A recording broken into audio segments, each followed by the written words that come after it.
Now that the election results have settled and the newer Indiana lawmakers are in office, Hoosier leaders are taking a hard look at the way the state votes.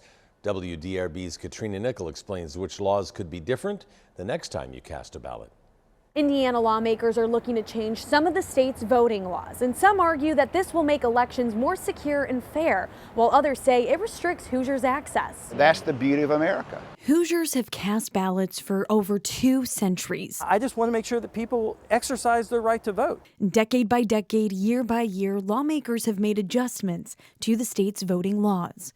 2025 is no different. There are at least 3 bills proposing changes to Indiana's voting laws up for consideration, backed by GOP lawmakers. That includes changing the state's early voting period from 28 days to 14 days.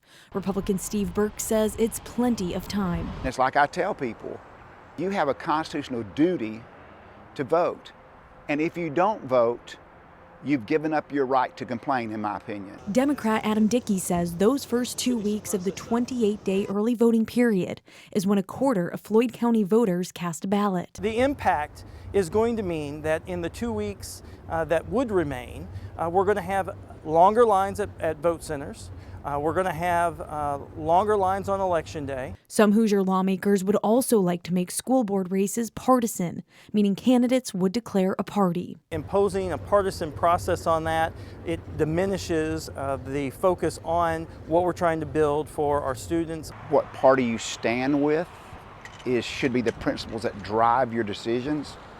And so knowing what that is helps people make a better decision. Lawmakers have also proposed removing college IDs as an acceptable form of identification at the polls. This could prevent out-of-state college students from voting in Indiana elections. I'm not against college kids voting.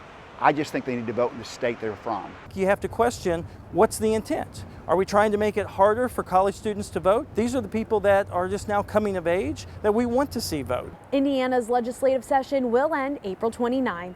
In New Albany with photojournalist Jonathan McEmber, Katrina Nickel, WDRB News.